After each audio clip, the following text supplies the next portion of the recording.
Welcome back, friend, to your recaps. In the middle of the road, Nathan wakes up and realizes he's been in a car accident.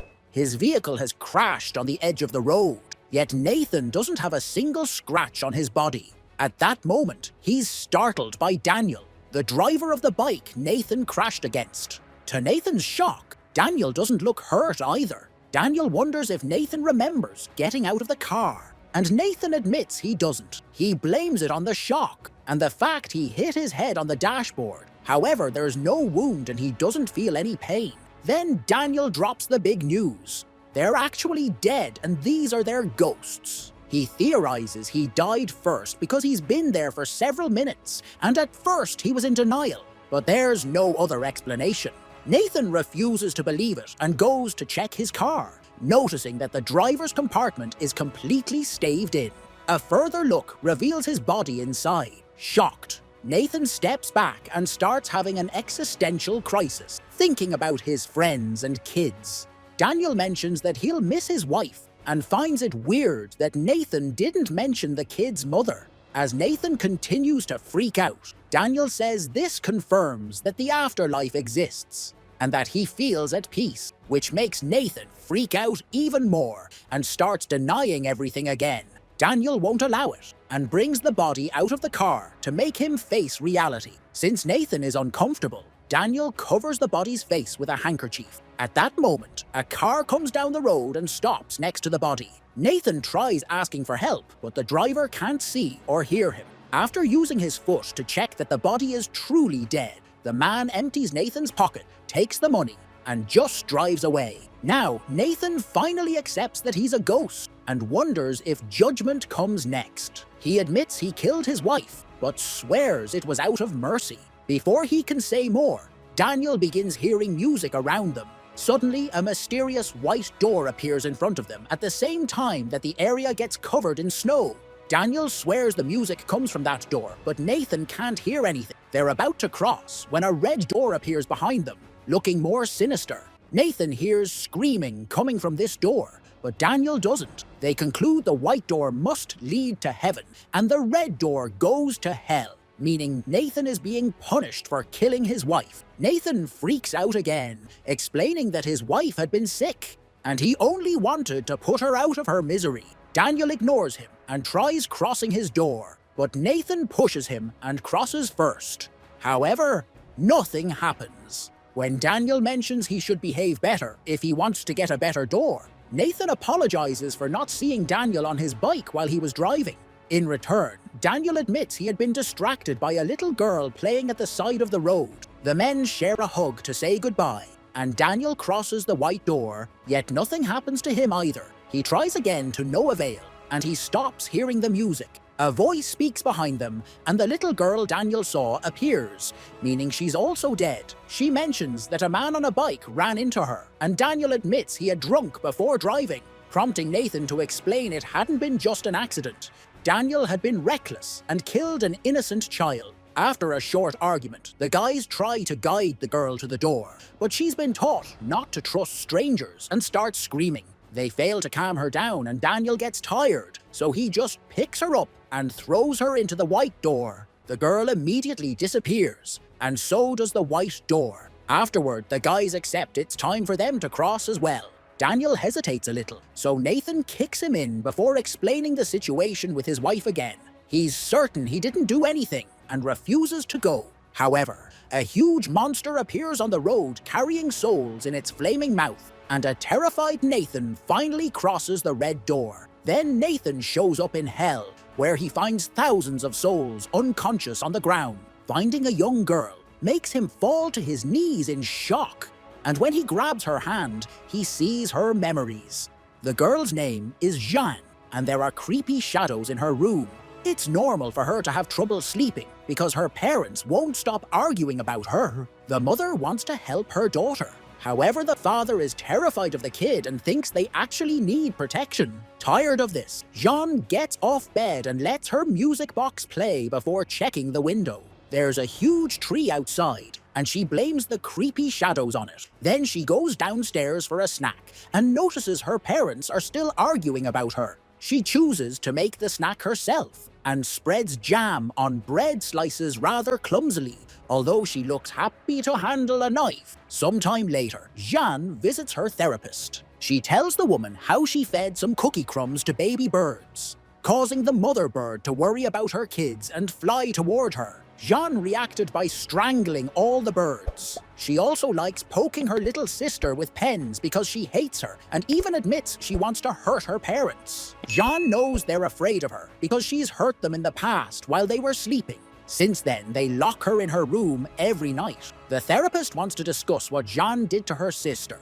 but she refuses to talk anymore. The next morning, Jeanne is at the table demanding breakfast, but nobody comes. Minutes later, she appears eating a bowl of cereal while her clothes are covered in blood. Nearby, her parents are dead on the ground. She doubles-checks that they're truly gone, then kisses her mother goodbye on the cheek. Next, she makes more bread with jam and goes to the basement, which strangely looks like a huge cave. She gives the food to her friend Tony, a humanoid yet deformed being. Jean thinks Tony killed her parents, but he denies it. While Tony eats, John announces that since her parents are dead, he can go upstairs and live with her. Now, Tony wanders around the house and is amazed by the feeling of the warm sunlight, which he never saw before. John takes him to the bathroom and teaches him how to use the bathtub while she puts on her mother's makeup and jewelry. Once again, Tony is amazed by the feeling of clean water on his deformed skin.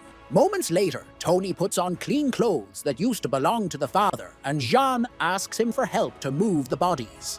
But first, Jean wants to prepare a surprise as a final goodbye. Using her imagination, Jean prepares a play for her parents' bodies in the audience. She tells the story of waking up to no breakfast, imagining an audience laughing at her jokes. Then she uses a chain to drag Tony to the stage, announcing he's the killer and that he'll be executed. Tony again denies having killed anyone, explaining he has no memories of his existence before appearing in the cave. John makes the crowd vote for his execution, and Tony is forced to step on a stool to self-delete. Afterward, Tony hides the mother's body under the double bed while Jean happily jumps on it, thinking about teasing his parents with a knife while they slept. Soon, Tony brings the father's body to hide it too, and he realizes he can't see himself on the mirror, confirming he's the representation of Jean's dark side, and she killed her parents last night. Since neither of them can cook, they have cereal and bread with jam for lunch. At that moment, someone rings the bell, and Jean opens the door to find the mailman. He needs an adult to sign the delivery, so Jean starts calling for Tony to no avail.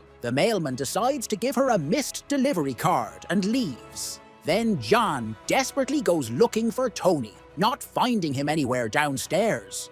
As she runs, the creepy drawings she's done through the years are shown. Eventually, she finds Tony in her parents' room feeding on the bodies. She yells to stop it as the door closes. Later, while her toys burn down, Jean checks on her little sister, who is making a drawing about the murder. Jean announces that Tony is hungry and takes her sister to the kitchen, where she pushes her into the oven before turning it on. Then Jean leaves the kitchen singing a happy tune as the shadows follow her on the walls. In hell, Nathan is disgusted by what he just saw and crawls away. He finds a teenage girl and her mother, so he touches them next. The mother is called Julia, and in the memory, she's trying to make tea while holding back a breakdown. She calls her daughter's name, but she won't answer. Then she notices a dry bloodstain on the table. Trying to scratch it off makes her feel worse. Still in denial, Julia goes to the bathroom to take her daughter's body out of the tub, which is filled with bloody water. She continues to cry as Chloe is dragged around like a doll, and eventually she's brought to the kitchen table. Julia serves breakfast for her and talks about possibly going on a vacation together. A flashback from the previous morning shows Chloe in the bathtub trying to buy time. Julia came in and reminded her to hurry up because they couldn't be late to school every day. Afterward, during breakfast, Chloe kept listening to her mom arguing with co-workers on the phone while staring at a knife. Memories of people violently harassing her at school haunted her, making her life miserable. A quick prick from the knife made Chloe's finger bleed and caused the stain on the table. When it was time to leave, Chloe tried to explain she couldn't take it anymore and wanted to skip school. but Julia said Chloe was new, so she only needed a bit more time to make friends.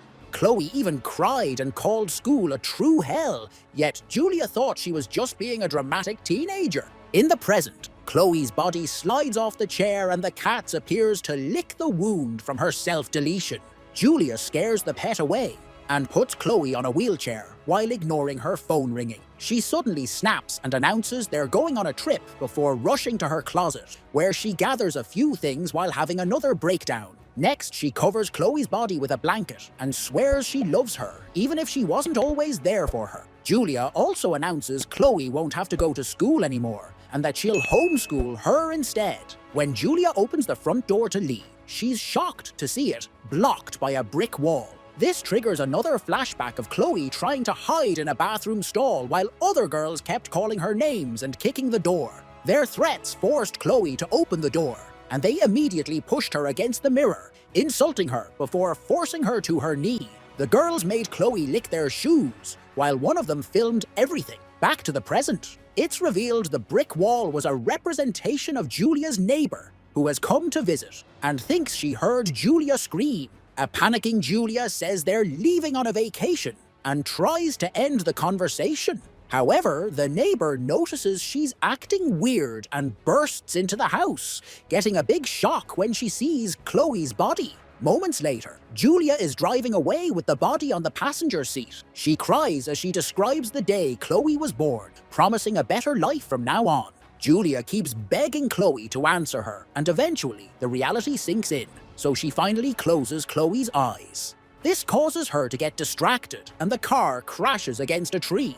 As a flashback shows Chloe self-deleting in the bathtub and her mother finding her, Julia wakes up bleeding and notices the firemen breaking the door to get her out. She struggles in their arms, not wanting to leave her daughter behind. While some of the firemen drag Julia away from the car, the others check on Chloe and find her dead. Assuming for now she died in the accident, Chloe is put in a body bag, ignoring Julia's constant crying and begging. In hell, Nathan covers the bodies of the women and falls on the ground, tired of watching tragedies. At that moment, the devil shows up, announcing he'll guide Nathan to his punishment. Once again, Nathan tries to explain that his wife had multiple sclerosis, but the devil points out she had been crazy and didn't ask for euthanasia, so Nathan hadn't had her consent. Then the devil starts guiding Nathan to another area while explaining that the first step in eternal damnation is semi-isolation,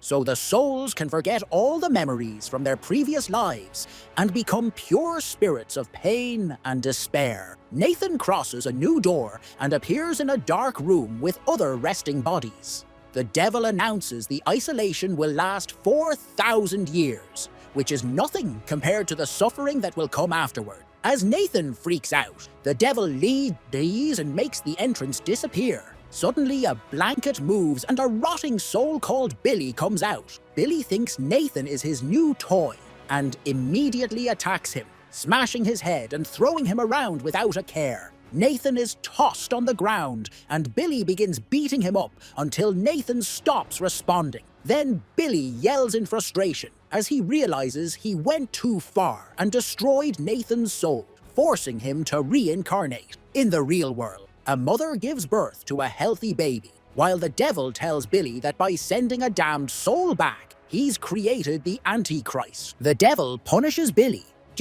by cutting his head off. Then he explains his body will grow back, and Billy's new mission is to bring Nathan's soul back.